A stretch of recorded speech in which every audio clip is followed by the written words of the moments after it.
why did we decide to watch this movie instead of Home Alone? Or Jingle All the Way. Or Jingle, which was a strong contender. Yeah. Because I feel like Home Alone 2 is less talked about. I don't know. Yeah. And I think the consensus is also that it's better than Home Alone, the first movie. You and I have that consensus. Yeah, I don't know if that's an across the board thing. I have talked to a lot of people that I think feel that way. I googled this before we watched it, and it has a 30% on Rotten Tomatoes. This one No does? way! No. What does the first one have? Not that. I'll edit it in. Much more. That was a much better received movie. Wow. But so this one got panned, and that's shocking because when I was a kid, this was the one I preferred. Yeah, I preferred this one by far. A lot of bleed over. I thought a lot of it was like, is this the first movie or the second movie? It's becoming sort of a McAllister family travel tradition.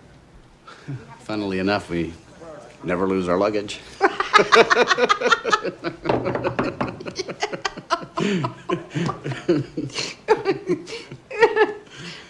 The Talkboy is only in this movie. And I feel like it's something everybody associates with the franchise. Yeah. It's like when I think of the first Home Alone movie, I think he has He had a Talkboy, but he didn't? You're sure? Yeah, it was introduced in this movie as a prop, and then they made It was it a as product a toy. placement, yeah. But it was this movie first. Like, it didn't exist as a toy until Oh, they really? made this movie. Oh my gosh. Really? Yeah. I thought it was... It's not a thing. Oh my god, Already you out. were saying that and it was going over my head until just now. Now you can be as clever as Kevin with Tiger's new Talkboy tape recorder. Stop drooling on me! Stop drooling on me! Tiger's new Talkboy tape recorder comes with audio cassette. I remember there was a pink one and I always wanted it, but I never had it, and I think it was called a Talk Girl. Oh. I never got it. It's a shame. I'll get that for you for Christmas. Thank you. That's what I really wanted. Sure, it's on eBay for a lot of money. Yeah, do it. $300. Yeah. Probably expensive. You spent $967 on room service! I wanted us to watch 2 because, not only because it's the one I preferred, it feels more Christmassy for some reason. Yeah. They both take place right around Christmas. But I feel like you have New York City, which is super Christmassy instead of just his house. I know I don't deserve a Christmas, even if I did do a good deed. I don't want any presents. Instead, I want to take back every mean thing I ever said to my family, including Buzz. I think in the first movie, the gags maybe are a little slower and more methodical, and I think they maybe upped the cartoony level in this movie.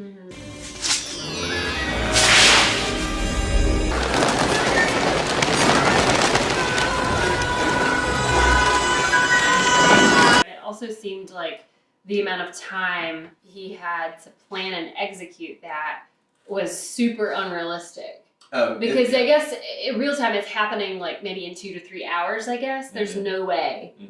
Well, Whereas in the first movie, it feels like he has a day or two to kind of get that stuff together. Think about how plan fast it. the shower Bozo the Clown scene Yeah, was. he blew up a 6-foot inflatable clown And rigged it up as a 10 puppet. seconds and rigged it up as a puppet with pencils. Hey, all my business, where was this expert? No, I'm the king of the cool chair! He could have had it done beforehand. Could have had it done beforehand. Because he just wanted to Maybe. play with the puppet. Well, and maybe make he was sure. anticipating that he was going to get found out at some point. I'm very smart kid. Kevin Smart McAllister as smart. might be able to see the future because he knows exactly what lines. Yeah, needs he to knows record everything his he needs to Talkboy. do. Yeah, He knows what he needs to exactly. bring with him. How did he have the That is, movie Queued up. Yeah. I think he was pausing and fast forwarding. He was, but how was it just on the TV already? Was That Maybe it it's the makes last thing him. you He's watched. better at fast forwarding and timing than most editors. people. Hold it right there. This is the concierge, sir. I knew it was you. I could smell you getting off the elevator. I think it's a fake movie Yeah. that they used. It I don't think it's is. a real movie. I'm pretty sure it's a fake movie that was made especially for Home Alone and Home Alone 2, because that same it's in Home movie Alone? franchise is in. Yeah, it's Angels with Filthy Souls, I think, and then in this one it's Angels with Even Filthier Souls. That's great. Yeah, because he has the shots when the pizza guy comes to the door. Yeah, that's it. In the first Mhm. one. In the first one, yep. I like the fictional film franchise within this film Yeah. franchise. But my Tommy gun don't. Johnny, you're the only duck in my pond. Get down on your knees and tell me you love me. I read Roger Ebert's review of this from back in the day, Oh. and he He probably will give it 2 thumbs up. Again, marginal thumbs down for me on Home Alone 2, and I know that every 10-year-old kid in America is going to hate me for it. Well, I won't hate you for it, Gene, because my thumb is not even marginally down, and I'll tell you why. Roger Ebert had an issue with the fact that the violence is so cartoony. Yeah. I don't think he ever suspended disbelief, and so I was worried about that as an adult, like going in and watching the violence, and it is distracting. But I kind of gave myself over and was just like, it's cartoon physics. It's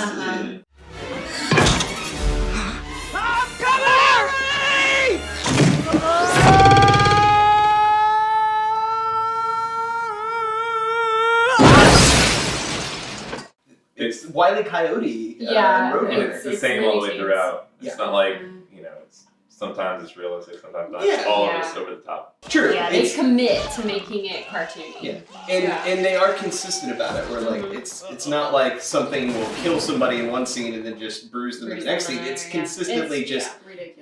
Light injury, never really fatal or anything. No blood ever either. No blood. No blood. No. Not even with the brick. He got like a brick mark, but Yeah. no blood. See, that's cartoony. A brick shape in your forehead when you get hit with It might be your skull, but Directed. Well, this is definitely supposed to appeal to children.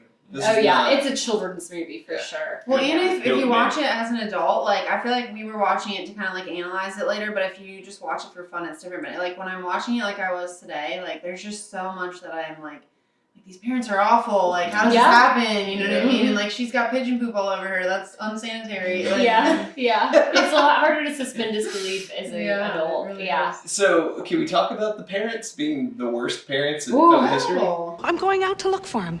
What? Yeah. I also don't think I ever got that until this rewatch. That like they're really awful. They just don't care about him. I have that feeling. We forgot something? I do think the movie is told from Kevin's perspective, Yeah, so definitely. you don't, when you watch it when you're young, you don't think about the irresponsibility of all the adult characters and how everyone in this movie is an idiot except for Kevin McAllister. Smell that? Yeah. You know what that is? Fish. It's freedom. No, it's fish. Especially the airline, like getting on the flight. Yeah. Oh, yeah, sure. Just get on the plane. There's Go so there, many. you gotta go find a seat. Oh, yeah. Find a seat. Yeah. Did you see your family? There's my dad over there. Okay, we'll go find an empty seat. Have a Merry Christmas. You too. There's so many like frivolous mistakes like that nobody would make in real life that lead up to the plot being what it is. Like if they had just paid more attention, none of these things would ever happened. And There's a lot of convenience to so get many the plot in convenient place. things. Yeah.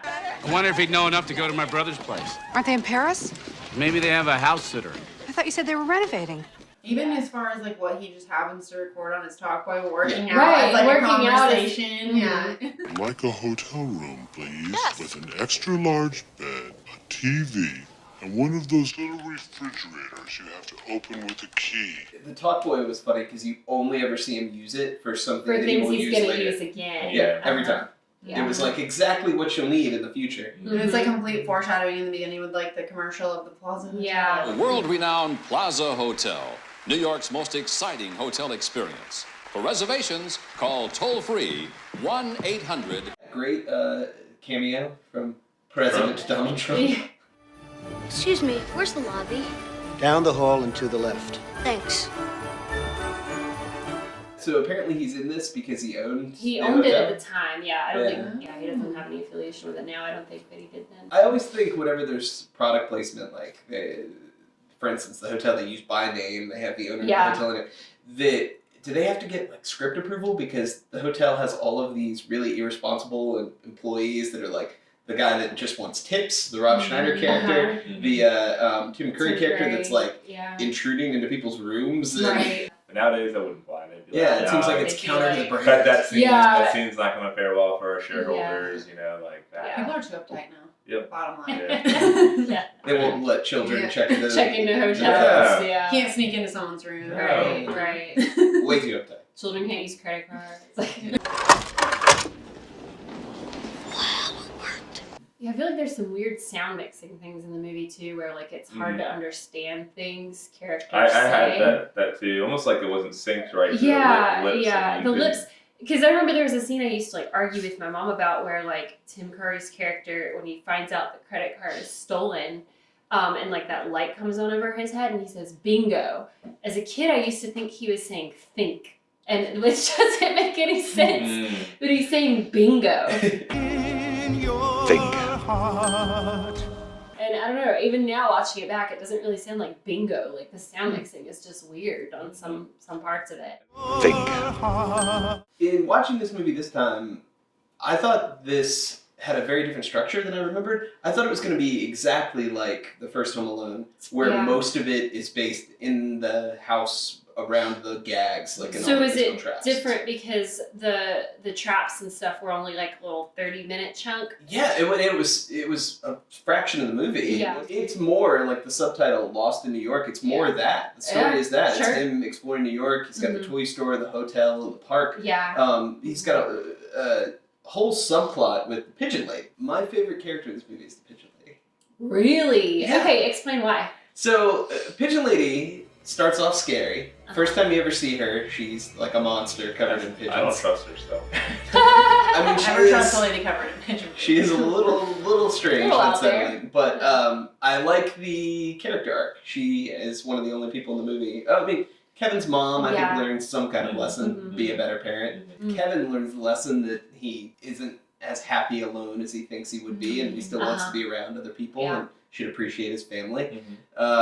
The robbers don't learn any lessons other than to stop messing with Kevin. And the pigeon lady, like, has this whole emotional backstory where she's like, she's afraid to open really up depressing. to anyone, and she's had this lost Like love. her husband left her, and now she's homeless. She hasn't spoken to anyone in years, and like she develops this friendship with Kevin, and Kevin like teaches her how to open up to people again. And at the end, they're by like, comparing it to rollerblades too. But Yeah. it's like that's so kid-like. Like I feel like their lives are so simple, but it makes sense. It's like when we get older, we try to make things so complicated, but it's just like it was a great metaphor. It was a good metaphor. It was.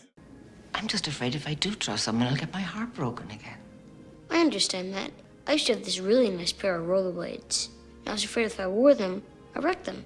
So I kept them in a box. And do you know what happened? No. I outgrew them. A person's heart and a person's feelings are very different than skates. Well, they're kind of the same thing.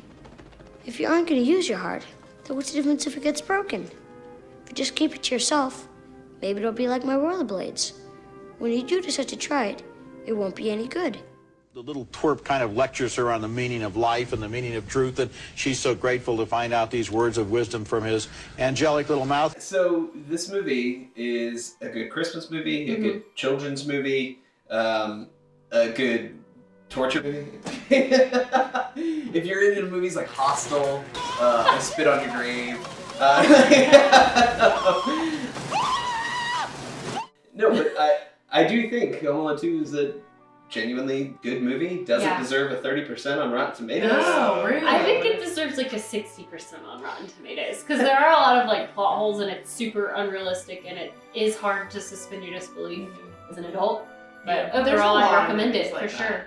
But plot, there's a lot of plot convenience in this, but I think where it wins me over is that it's like thematically consistent, has good messages. Very consistent. Yeah. It promotes like positive things that are needed in the world. I'm not supposed to spend this money, but I have $20 from shoveling snow in a jar in our garage. So I can pay my mother back with that. So you can give this to Mr. Duncan. The hospital needs it more than I do. It's redeeming, like, traits to instill upon a kid if they watch Definitely. it. You know? Totally. Yeah, Like, great morals. Learn how to get the bad guys. Yeah. How to set up violent traps in your home. And now if you hit someone in the head with a brick, they will die. What?